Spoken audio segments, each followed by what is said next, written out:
उधर अदन की खाड़ी में तबाही मची है। इधर ट्रंप ने फिर कर दी है शैतानी। ईरान ने हॉर्मुज में रेड सायरन बजाया है। नमस्कार, आप देख रहे हैं न्यूज़ 18। मैं हूं आपके साथ श्रुति श्रीवास्तव। अमेरिका और ईरान के बीच का तनाव के बीच दुनिया के सबसे महत्वपूर्ण समुद्री रास्तों में से एक स्ट्रेट ऑफ हॉर्मुज को लेकर विवाद बढ़ता जा रहा है। अब तक युद्ध हो या फिर कोई और तनाव की स्थिति, कम से कम समुद्री रास्तों को कम ही छेड़ा जाता था। लेकिन जब से ईरान युद्ध में हॉर्मुज को हथियार बनाया गया है, तब से चाहे लाल सागर हो, काला सागर हो या अदन की खाड़ी, जहाज़ों पर हमले शुरू हो गए हैं।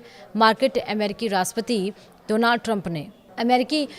डोनाल्ड ट्रंप ने एक बार फिर सोशल मीडिया पर ऐसी तस्वीर साझा की है जिसमें हॉर्मुज जल डमरू मध्य को नया अमेरिकी क्षेत्र बताया गया है। ट्रंप ने इससे पहले भी 18 अगस्त को यह तस्वीर साझा की थी जिसमें स्ट्रेट ऑफ हॉर्मुज को अमेरिका का हिस्सा दिखाया गया था। कुछ वक्त पहले डोनाल्ड ट्रंप ने 14 अगस्त को लॉन्ग आइलैंड में एक पुलिस अकादमी में बोलते हुए कहा भी था कि वह जल्द ही हॉर्मुज जल डमरू मध्य को अमेरिका का क्षेत्र घोषित कर सकते हैं।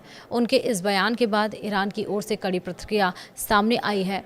ईरान ने साफ कहा है कि अगर अमेरिका का रवैया नहीं बदला तो वो हॉर्मुज को ब्लॉक कर देंगे और ये हमेशा के लिए बंद हो जाएगा। वहीं डोनाल्ड ट्रंप ने युद्ध की शुरुआत से ही ये कहते रहे हैं कि वे हॉर्मुज पर अमेरिका का नियंत्रण रखना चाहते हैं ताकि यहाँ से जहाज़ों की आवाजाही सामान्य रूप से चल सके। हालांकि ईरान ऐसा कभी नहीं चाहता और वो इस रास्ते पर अपना कब्जा चाहता है। ट्रंप ने जब से ईरान से वार्ता बंद की है तब से वो कई बार ये दावा कर चुके हैं कि हॉर्मुज पर अमेरिका का नियंत्रण है और मैप शेयर करके इसे अपना हिस्सा भी दिखाते रहे हैं। ईरान ने हर बार इसका विरोध जताया है, लेकिन ट्रंप मानो उसे चिढ़ाने के लिए हर बार ऐसा कर रहे हैं। वहीं ईरान की सुप्रीम नेशनल सिक्योरिटी काउंसिल के सचिव मोहसिन रिजाई ने कहा है कि हॉर्मुज फिलहाल बंद है और इसे तब तक नहीं खोला जाएगा जब तक अमेरिका अपने रवैये में बदलाव नहीं करता और अपने वादे को पूरा नहीं करता। रिजाई के मुताबिक अगर अमेरिका अपनी नीतियों में बदलाव करता है और अपने कमिटमेंट को पूरा करता है तो स्थिति पर दोबारा विचार किया जा सकता है।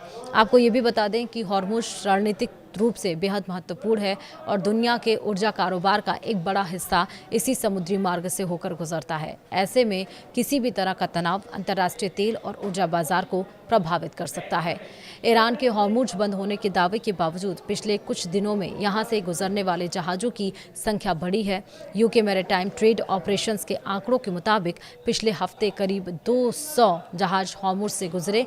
इससे पहले वाले सप्ताह में यह संख्या लगभग 150 थी, जबकि 2 सप्ताह पहले करीब 40 जहाज ही इस रास्ते से गुजरे थे। समुद्री खुफिया कंपनी केपलर के मुताबिक पिछले 2 हफ्तों में स्ट्रेट से गुजरने वाले 80% से ज़्यादा जहाज या तो ओमान के रास्ते से गुजरे, जिसे अमेरिका का समर्थन हासिल है और अंतर्राष्ट्रीय समुद्री संगठन ने इसकी अनुमति दी, या फिर उन्होंने अपनी गतिविधियों को सार्वजनिक रूप से छिपा लिया।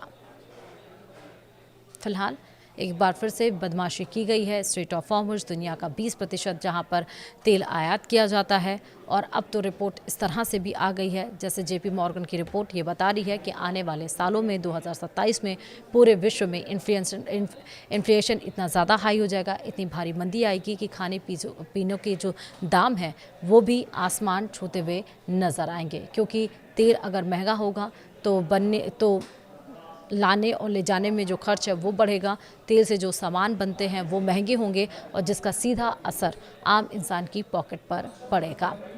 फिलहाल वीडियो में इतना ही। नमस्कार।